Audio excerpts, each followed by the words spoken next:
On va commencer Merci beaucoup. en parlant de la situation qui concerne les bars. On a eu des menaces, disons-le comme ça, de la part du gouvernement qui veut vraiment s'attaquer à la situation, éviter les débordements.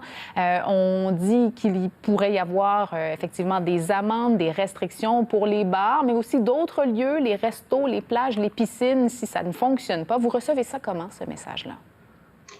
Bien, nous, on reçoit le message du nouveau ministre de la Santé, Christian Dubé, aujourd'hui, de manière positive.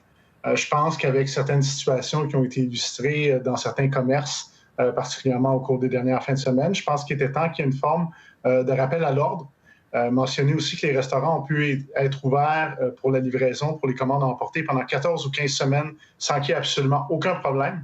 Donc, nous, on demande à nos membres et à l'ensemble de l'industrie de faire sa part. Les restaurants font un très bon travail à date pour l'instant. Et on veut être certain, par contre, que ceux qui commettent des infractions soient punis de manière à ce que ceux qui se comportent de la bonne manière puissent continuer à travailler, à opérer et à espérer des jours meilleurs. C'est ça, parce que les images de débordements qu'on a vues, par exemple, dans ce bar à Brossard, est-ce qu'il y en a eu des débordements du genre dans les restaurants jusqu'à maintenant? Bien, je veux vous dire, à ma connaissance, il n'y a pas eu de ce type d'événements comme ça. Maintenant, bon, il y a plus de 22 000 établissements là, de restaurants, de bars à travers le Québec, donc je ne peux pas savoir exactement et être garant de ce qui se passe partout. Mais simplement mentionner que le processus de réouverture depuis le 15 juin en restauration va bien. Donc, il y a différents ajustements à faire en cours de route. Les inspecteurs sont là pour donner des avertissements. Mais évidemment, si on va davantage vers des débordements, comme ce qu'on a pu voir sur certains médias sociaux et également dans certains autres médias, il va falloir des sanctions qui soient plus importantes que des simples avertissements.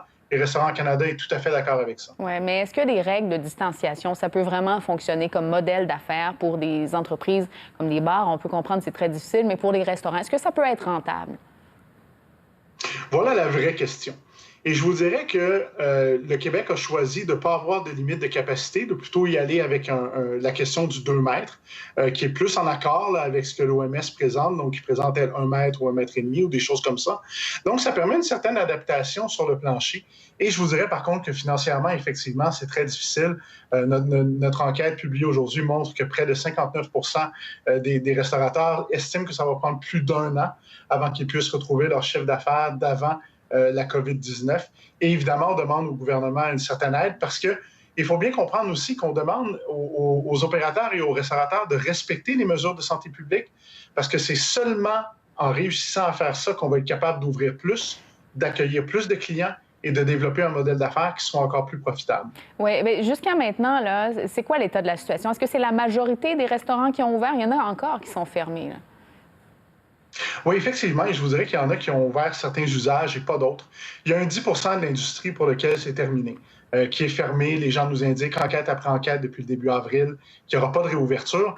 Il y a un 18 à 20 qui mentionne que dans la mesure où le gouvernement fait certaines interventions ciblées, de l'aide au loyer, par exemple, un étalement de la subvention salariale et des choses comme ça, ça va faire une vraie différence pour eux. Mais je vous dirais qu'il y a environ un 20 à 25 de l'industrie qui est vraiment sérieusement en danger.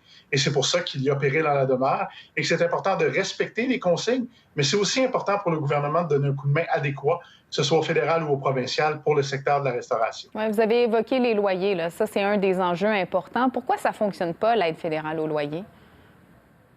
Ça ne fonctionne pas pour plusieurs raisons. Premièrement, au Québec, par exemple, il n'y a pas de mesure contre les évictions commerciales. Le gouvernement a voulu le présenter dans la loi 61 et bon, il y a eu tout un problème là, pour l'adoption de cette loi-là à la fin de la session parlementaire. Donc, le blâme est sur tous les partis politiques à ce niveau-là. Je vous dirais au fédéral aussi le fait qu'il y a un droit de veto qui est donné aux propriétaires d'établissements, nonobstant à quel point un locataire est capable de prouver sa bonne foi, sa capacité plus tard à payer et également sa volonté d'entrer dans une entente, ça pose problème aussi. Disons que l'équilibre entre les propriétaires et les locataires est un peu dysfonctionnel et c'est aussi une des raisons pour lesquelles il n'y a pas suffisamment de restaurateurs et il n'y a pas suffisamment de petites et moyennes entreprises d'ailleurs qui ont pu être partie prenante du programme. C'est ça, c'est la moitié à peu près, là, selon votre enquête. C'est relativement peu. Avant qu'on se quitte, M. Lefebvre, j'aimerais vous entendre. Là, c'est les vacances qui sont commencées pour bien des Québécois, certains Canadiens. Habituellement, c'est une grosse période de l'année, évidemment, pour les restaurateurs. On a l'impression que les clients sont au rendez-vous. Dans plusieurs régions, là, on a des échos, ça fonctionne assez bien. Est-ce qu'on va éviter une saison estivale catastrophique? Ça, c'est le côté positif, je vous dirais, depuis que les restaurants sont ouverts, particulièrement au Québec, mais aussi ailleurs au pays. On sent vraiment le goût, la volonté des gens de retourner au restaurant. Certain que le manque de tourisme international, la fermeture des bureaux va faire mal à certains centres-villes, je pense à Montréal, Québec en Ouais. particulier.